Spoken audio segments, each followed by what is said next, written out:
తగ్గేదేలే అంటూ చేంపొట్లో వేలు పెట్టి కుట్టించుకున్నట్టుగా కుట్టించుకున్నారు. తెలంగాణలో ఒక అబ్బాయిని ముస్లిం అమ్మాయిని లవ్ చేశాడనే కారణంతో తల నరికేసి రైల్వే ట్రాక్ మీద పాడేశారు. పక్కన ఉన్న పాకిస్తాన్‌లో 20% ఉన్న హిందువులు దాదాపు ఇప్పుడు 2%కి వస్తారు. ఎంత 2% డిక్లైన్ అయిపోతున్నారు. మైనర్ అమ్మాయిల మీద రేపులు జరుగుతున్నాయి. అప్పుడు మీ కళ్ళు ఎక్కడ పెట్టుకున్నారు? ఓరి బాబు మీకు దండం రా బాబు. హే గైస్ అందరికి నమస్తే.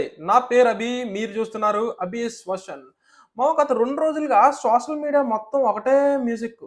క్రికెటర్స్ కానివ్వండి, బాలీవుడ్ సెలబ్రిటీస్ కానివ్వండి, కామన్ నెటిజన్స్ కానివ్వండి, అందరూ ఒకటే స్టోరీ రియాక్ట్ చేస్తున్నారు. ముఖ్యంగా ఇన్‌స్టాగ్రామ్‌లో అయితే దాదాపుగా 40 మిలియన్ పైగా యూజర్స్ అయితే ఈ స్టోరీని యాడ్ చేశారు. అదే ఆల్ ఐస్ ఆన్ రఫా. ఈ టాపిక్ మీద అవగాహన ఉండి పెట్టినోళ్ళు కొంతమందుంటే, అవగాహన లేకుండా పెట్టినోళ్ళైతే చాలా మందైతే ఉన్నారు. వాళ్ళ ఫేవరెట్ క్రికెటర్స్ పెట్టారని చెప్పి పెడితే, మరికొంతమంది వాళ్ళ ఫేవరెట్ యాక్టర్స్ పెట్టారని చెప్పి పెట్టారు. అదే మరికొంతమంది మా ఫ్రెండ్ గాళ్ళంటోళ్ళైతే, "ఎందుకు పెట్టావురా మావ" అని చెప్పి అడిగితే, "మావ స్టోరీ అమ్మాయిలు చూస్తారు కదా! చూసినప్పుడు మనకు కూడా సోషల్ రెస్పాన్సిబిలిటీ ఉంది అని తెలుసుకుంటారు" అని చెప్పి అన్నాడు.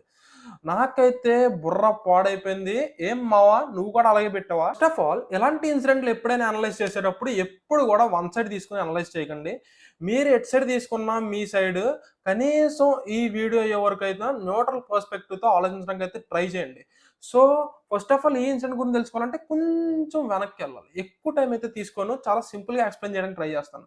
వరల్డ్ వార్ 1 టైమ్ గనక మనం చూసుకున్నట్టయితే అప్పటికే ఆ ఏరియాలో ఉన్న జ్యూస్‌కి గాని, క్రిస్టియన్స్ గాని, ముస్లిమ్స్‌కి గాని చాలా గొడవలైతే జరుగుతున్నాయి. అందులో ముఖ్యంగా జ్యూస్ అయితే వాళ్ళకంటూ ఒక సెపరేట్ కంట్రీ కావాలనే ఆలోచనలో ఉన్నారు. అదే టైంకి బ్రిటిష్ వాళ్ళు వీళ్ళని అప్రోచ్ అయ్యి, "మీరు గాని మాకు వరల్డ్ వార్‌లో సపోర్ట్ చేసినట్టయితే మీకైతే మేము నెగ్గిన తర్వాత ఒక సెపరేట్ కంట్రీ అయితే ఇస్తాము" అని ఒక అగ్రీమెంట్ అయితే చేసుకున్నారు. దీన్ని నమ్మి జ్యూస్ ఎవరైతే ఉన్నారో వాళ్ళైతే బ్రిటిష్ వాళ్ళకి సపోర్ట్ చేయడం జరిగింది. వరల్డ్ వార్ అయితే నెగ్గారు కానీ ఈ మాట తీసుకెళ్ళి గోడ మీద పెట్టారు. బ్రిటిష్ వాళ్ళ గుంటనక్క బుద్ధి గురించి మనకు తెలిసిందేగా. ఒక పక్కనేమో హిట్లర్ వరల్డ్ వైడ్‌లో మొత్తం ఎక్కడైతే అతని రూలింగ్ ఉందో అన్ని ప్లేసెస్ నుంచి జ్యూస్‌నైతే తరిమేయడం మొదలుపెట్టాడు. సో, అక్కడి నుంచి వరల్డ్ వైడ్‌గా పారిపోతున్న వాళ్ళందరూ కూడా ఈ ప్లేస్ పలిస్తీన్ అనే ప్లేస్ ఏదైతే ఉందో, ఆ ప్లేస్‌కి మైగ్రేట్ అవ్వడం స్టార్ట్ చేశారు. ఇక్కడ కూడా బ్రిటిషే రూల్ చేస్తుంది. బట్ ఫస్ట్‌లో కొన్ని ఆంక్షలు విధించిన తర్వాతైతే అలౌ చేశారు. కొన్ని వాళ్ళంతా కలిసి ఇక్కడ బ్రిటిషర్స్ ఎవరైతే రూల్ చేస్తున్నారో వాళ్ళ మీద తిరుగుబాట్లు చేయడం స్టార్ట్ చేశారు. చాలా తిరుగుబాట్లయితే చేశారు. ఫైనల్‌గా వీళ్ళైతే 1947, 1948 ఆ టైంలో సక్సెస్ అయ్యారు. బ్రిటిష్ వాళ్ళైతే "ఓరి బాబు మీకు దండం రా బాబు! మేము మిమ్మల్ని వదిలేసి ఎళ్ళిపోతున్నాం. మీ పాట్లు మీరు పడండ్రా" అని చెప్పి వెళ్ళిపోవడం అయితే జరిగింది. వీళ్ళందరూ ఎళ్లి యూఎన్ అప్రోచ్ అవ్వడం జరిగింది. యూఎన్ అయితే వీళ్ళు 3 రిలిజియన్స్‌కి కూడా సెపరేట్‌గా కంట్రీస్‌నైతే డివైడ్ చేయడం జరిగింది. సో, డివైడ్ చేసిన తర్వాత ఇజ్రాయెల్ వాళ్ళు ఎవరైతే ఉన్నారో వాళ్ళు 2 ఇయర్స్ దాటిన తర్వాత వీళ్ళ మీద అటాక్స్ చేసి కొంచెం కొంచెంగా ఆక్రమించడం అయితే స్టార్ట్ చేశారు. అక్కడైతే చాలా కాన్ఫ్లిక్ట్స్ జరిగినియి. ఇవి చూసి భయపడిన జూస్ అందరూ ఎవరైతే ఉన్నారో వాళ్ళు దాదాపుగా 70% ఆఫ్ ద పీపుల్ అనేక చోట్లకి మైగ్రేట్ అయిపోయారు. మిగిలి ఉన్న 30% ఆఫ్ ద పీపుల్ ఎవరైతే ఉన్నారో ఎలాగైనా మనం మనకంటూ ఒక దేశం సాధించుకోవాలి అని చెప్పి వాళ్ళైతే ఒక ఆర్గనైజేషన్ అయితే స్టార్ట్ చేయడం జరిగింది. అదే పీఎల్ఓ. ఈ పీఎల్ఓ యొక్క మెయిన్ ఆబ్జెక్టివ్ ఏంటంటే ఇజ్రాయెల్ అనేది మ్యాప్ మీద లేకుండా చేయడం అండ్ వాళ్ళకంటూ ఒక సెపరేట్ కంట్రీని అయితే వాళ్ళు సాధించుకోవడం. సో, ఇది దీన్ని తర్వాత ఒక ఉగ్రవాద సంస్థగైతే పరిగణించారు.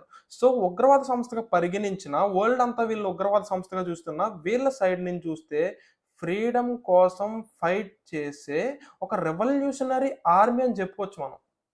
తర్వాత 1987లో ఈ పీఎల్ఓ వల్ల ఏం పని జరగగల లేదురా బాబు అని చెప్పి, ఈ పీఎల్ఓలో ఉన్న కొంతమంది మెంబర్స్ అయితే బయటకొచ్చేసి, హమాస్ అనే ఒక ఆర్గనైజేషన్ అయితే స్టార్ట్ చేశారు.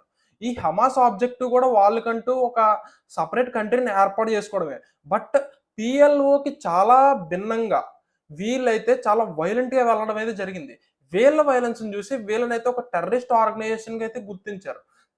వీళ్ళైతే యాక్చువల్‌గా ఫస్ట్ ఒక పొలిటికల్ పార్టీగా స్టార్ట్ అయ్యి, తర్వాత వీళ్ళు అది ఎక్కువగా వయలెన్స్ చేయడం వల్ల వీళ్ళని ఒక టెర్రరిస్టులుగా పరిగణించడం జరిగింది. 2000స్‌లో ఎర్లీ 2000స్‌లో కనుక మనం చూసుకున్నట్టయితే వీళ్ళకి మధ్యలో చాలా కాన్ఫ్లిక్ట్స్ జరిగినాయి. చాలా కాన్ఫ్లిక్ట్స్ జరిగినాయి కానీ, మనం రీసెంట్‌గా ఇప్పుడు హైలైట్ అవుతున్న ఇష్యూ గురించి గనక మేజర్‌గా చూసుకున్నట్టయితే అక్టోబర్ 7, 2023 అక్టోబర్ 7, 2023 నాడు ఇజ్రాయెల్‌లో ఇజ్రాయెల్‌లో వాళ్ళు జ్యూస్ అందరూ కూడా వాళ్ళొక ఫెస్టివల్‌ని జరుపుకుంటుంటే ఎర్లీ మార్నింగ్ ఈ హమాస్ గ్రూప్ ఎవరైతే ఉన్నారో వీళ్ళందరూ దాదాపుగా 20 మినిట్స్ స్పాన్‌లో 5,000 రాకెట్లతో వీళ్ళ మీదైతే అటాక్ చేయడం జరిగింది. ఇది వీళ్ళు అటాక్ చేసింది మిలిటరీ మీద కాదు, సివిలియన్స్ మీద. బేసిక్‌గా ఈ అటాక్‌ని కనిపెట్టడంలో ఇజ్రాయెల్ ఇంటెలిజెన్స్ కూడా ఫెయిల్ అయింది. ఈ అటాక్‌లో దాదాపుగా 1,200 మందైతే చనిపోయారు. అందులో మోస్ట్‌లీ అందరూ సివిలియన్సే. అండ్ 240 మెంబర్స్‌ని హాస్టేజెస్‌గా తీసుకెళ్లారు. హాస్టేజెస్‌గా అంటే బందీలుగా చేసి తీసుకొనెళ్లారు. దీని తర్వాత ఇజ్రాయెల్ యొక్క ప్రైమ్ మినిస్టర్ ఎవరైతే ఉన్నారో తగ్గేదేలే అంటూ వాళ్ళ ఒక ఎమర్జెన్సీ మీటింగ్ లో we are at war be prepared అని చెప్పి డిక్లేర్ చేయడం అయితే జరిగింది. ఉన్నారో తగ్గేదేలే అన్నాడు కదా. సో ఇమీడియట్ యాక్షన్ కింద 7th నుంచి 27th ఆఫ్ అక్టోబర్ వరకు వీళ్ళైతే కౌంటర్ అటాక్స్ చేయడం అయితే స్టార్ట్ చేశారు. ఈ కౌంటర్ అటాక్స్ లో భాగంగా వీళ్ళు ఆబ్జెక్టివ్ ఏమని చెప్పారంటే ఇక్కడ హమాస్ అనే టెర్రరిస్ట్ గ్రూప్ ఏదైతే ఉందో వాళ్ళని అంతమొగించడం అండ్ వీళ్ళ నుంచి తీసుకెళ్లిన హాస్టేజెస్ అందరినీ వెనక్కి తీసుకురావడం వీళ్ళు మెయిన్ ఆబ్జెక్టివ్ అయితే స్టేట్ చేశారు. సో వీళ్ళు అటాక్ చేయడం స్టార్ట్ చేసినప్పటి నుంచి గాజాలో ఉన్న ఆల్మోస్ట్ 50% ఆఫ్ ది హౌసెస్ అయితే డిస్ట్రాయ్ అయ్యాయి. ఈ 50% హౌసెస్ డిస్ట్రాయ్ అవడానికి మెయిన్ కారణం ఏంటంటే హమాస్ టెర్రరిస్ట్ గ్రూప్ ఎవరైతే ఉన్నారో వీళ్ళు విడిగా కాకుండా సివిలియన్స్ లో కలిసిపోయి ఉండడం వల్ల వీళ్ళు అటాక్ చేసినప్పుడు ఏమీ తెలియని అమాయకపు సివిలియన్స్ అయితే చనిపోవడం జరిగింది. 27th అక్టోబర్ నాడు ఎంతమంది వార్నింగ్ ఇస్తున్నా కూడా ఏ మాత్రం లెక్క చేయకుండా అక్కడ సివిలియన్స్ చనిపోతున్నారు అనే జాలి కూడా లేకుండా వాళ్ళ మెయిన్ ఆబ్జెక్టివ్ గా పెట్టుకున్న ఈ హమాస్ అంతం చేయడం కోసం అని చెప్పి వాళ్ళ హాస్టేజెస్ ని వెనక్కి వెళ్ళాలి అని చెప్పే ఆలోచనతో దాదాపుగా 1,00,000 సోల్జర్స్ తో ఇక్కడ ఫలిస్తీన్లో ఉన్న మేజర్ సిటీస్ అన్ని కూడా స్ప్రెడ్ అయ్యి అటాక్స్ చేయడం అయితే స్టార్ట్ చేశారు. సో WHO, UN, DWB అయితే మీరు చేస్తున్న పని ఏ మాత్రం కరెక్ట్ కదమ్మా వార్నింగ్ ఇవ్వడం అయితే జరిగింది. అయితే ఈ ఈ మధ్యలో వీళ్ళిద్దరి మధ్యలో అయితే చాలా కాన్ఫ్లిక్ట్స్ జరిగినాయి. బట్ ఫిబ్రవరి 2024లో కనుక చూసుకున్నట్టయితే ఇజ్రాయెల్ వాళ్ళు సర్ప్రైజింగ్ గా ఒక స్టేట్మెంట్ చేశారు. వాళ్ళు అటాక్స్ ని విత్డ్రా చేసుకుంటూ ఇజ్రాయెల్ డిఫెన్స్ మినిస్టర్ అయిన యోవ్ గెలంట్ అయితే the most intense fighting in the northern part of Gaza has ended and the new phase of లో intensity is about to begin. అంటే ఒక ఫేజ్ అయిపోయింది, ఇప్పుడు లో ఇంటెన్సిటీతో ఇంకో ఫేజ్ స్టార్ట్ చేయబోతున్నాం, మా దగ్గర ఇంకో ప్లాన్ ఉంది అని చెప్పాడు. ఇది ఈ స్టేట్మెంట్ చేసిన తర్వాత WHO అఫీషియల్ పర్సన్ అయిన పీపర్ కాన్ అనే వ్యక్తి ఒక స్టేట్మెంట్ చేశారు ప్రెస్ మీట్ లో. వరల్డ్ అటెన్షన్ అంతా కూడా ఈ ఈ ఇన్సిడెంట్ మీద గ్రాప్ చేయడం కోసం all eyes are on the Rafah అనే స్టేట్మెంట్ అయితే WHO అఫీషియల్ పర్సన్ అయిన పీపర్ కాన్ గారు అయితే చేశారు. సో ఈ స్టేట్మెంట్ చేసిన తర్వాత అప్పట్లో అంత వైరల్ అవ్వలేదు, కానీ ఇప్పుడు రాఫా ఇన్సిడెంట్ జరిగిన తర్వాత రాఫా మీద ఇజ్రాయెల్ వాళ్ళు బాంబింగ్ చేసిన తర్వాత అయితే ఈ స్టేట్మెంట్ బాగా వైరల్ అవుతుంది. ఇజ్రాయెల్ వాళ్ళు పాలిస్తాన్ మీద ఏ విధంగా అటాక్ చేశారనేది ఈ యానిమేషన్ వీడియోలో అయితే చూడొచ్చు. ఈ వీడియో ప్లే చేయడం వల్ల స్ట్రైక్ అయితే పడే అవకాశం ఉంది, బట్ స్టిల్ బెటర్ అండర్స్టాండింగ్ కోసం అయితే ప్లే చేస్తున్నా. ఫస్ట్ నార్త్ గాజా మీద అటాక్ చేశారు, ఆ తర్వాత గాజా, నెక్స్ట్ అల్ బలా అనే ప్లేస్ మీద అయితే అటాక్ చేశారు. సివిలియన్స్ అందరూ కూడా ప్లేసెస్ షిఫ్ట్ అవుతూ ఎదరకు వస్తున్నారు. తర్వాత ఖాన్ యూనిస్ అనే ప్లేస్కి వచ్చారు, అక్కడ కూడా అటాక్ చేయడంతో ఫైనల్గా ఉన్న ప్లేస్ రాఫాకి అయితే వచ్చారు దాదాపుగా 14 లక్షల మంది.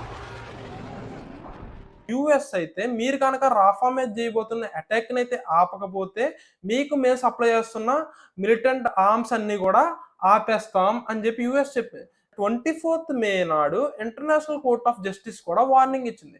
అదే విధంగా సీజ్ ఫైర్ చేయమని వాళ్ళు ఇంటర్నల్ గా ఉన్న సుప్రీం కోర్ట్ ఉంటది కదా, సుప్రీం కోర్ట్ కూడా ఆపడానికి ట్రై చేస్తుంది. బట్ వీళ్ళ గురించి తెలిసిందే కదా, ఇజ్రాయెల్ వాళ్ళు ముందుగానే తెలివిగా పార్లమెంట్ లో అయితే ఒక బిల్ పాస్ చేశారు.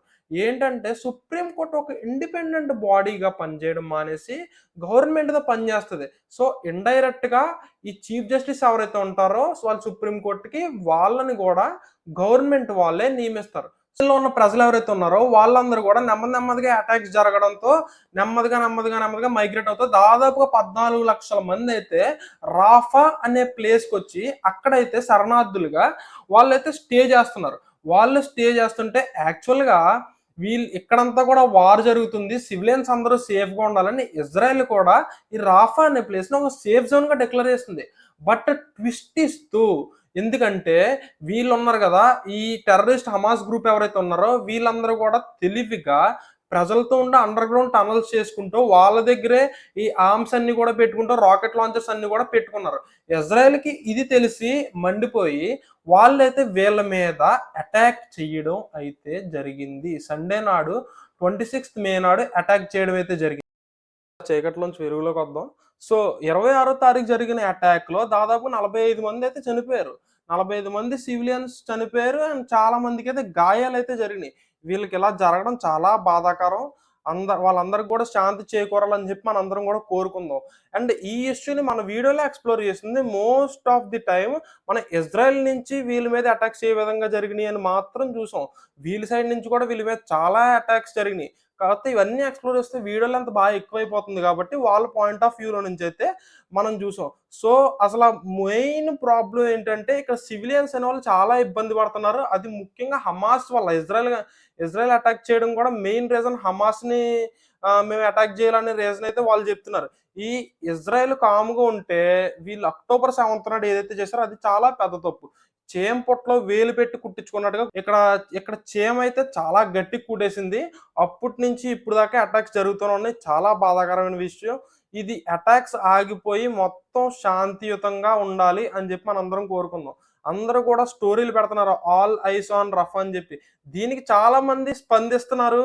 అందరూ కూడా అది చాలా మంచి విషయం. క్రిస్టియన్స్ దీనికి ఆల్ ఐస్ ఆన్ రఫ్ అని పెడుతున్నారు. పక్కన ఉన్న పాకిస్తాన్‌లో 20% ఉన్న హిందువులు దాదాపు ఇప్పుడు 2%కి వచ్చేసారు. ఇంత 2% డిక్లైన్ అయిపోతున్నారు. మైనర్ అమ్మాయిల మీద రేపులు జరుగుతున్నాయి. అప్పుడు మీ కళ్ళు ఎక్కడ పెట్టుకున్నారు? అండ్ భారత్‌లో మన దేశంలో గనక చూసుకున్నట్టే మన దేశంలో కూడా చాలా ఇన్సిడెంట్స్ జరుగుతున్నాయి. రీసెంట్‌గా చూసుకుంటే మన తెలంగాణలో ఒక అబ్బాయిని ముస్లిం అమ్మాయిని లవ్ చేశాడనే కారణంతో తల నరికేసి రైల్వే ట్రాక్ మీద పాడేశారు. ఇన్ని ఇన్సిడెంట్లు జరుగుతున్నప్పుడు మీ కళ్ళు ఎక్కడ పెట్టుకున్నారు అని చెప్పి కొంతమంది ప్రశ్నిస్తున్నారు. దీనికి రెస్పాండ్ అవుతూ కొంతమంది నెటిజన్‌లయితే మా కళ్ళు అన్నిట్లి మీద ఉన్నాయి. ప్రపంచం అంతా శాంతి చేకూరాలి అని చెప్పి రిప్లై ఇస్తున్నారు. సో, ఇది మన ఫస్ట్ వీడియో. ఆహ్, బాస్‌దైతో ఈరోజు హనుమాన్ జన్మోత్సవ్ రోజున మన వీడియో అయితే రిలీజ్ అవుతుంది యూట్యూబ్‌లో. ఇదే మన ఫస్ట్ వీడియో. అందరూ సపోర్ట్ చేస్తారని గైస్, నాకంటే గనుక మీకు వర్త్ అనిపిస్తే కన్సిడర్ సబ్స్క్రైబింగ్. అండ్ ఈ ఇష్యూ మీద మీ ఒపీనియన్ అంటే కామెంట్ చేసి తెలియజేయండి. అండ్ నెక్స్ట్ ఏ వీడియోతో మీ ముందుకు రావాలో కూడా కామెంట్ చేసేయండి.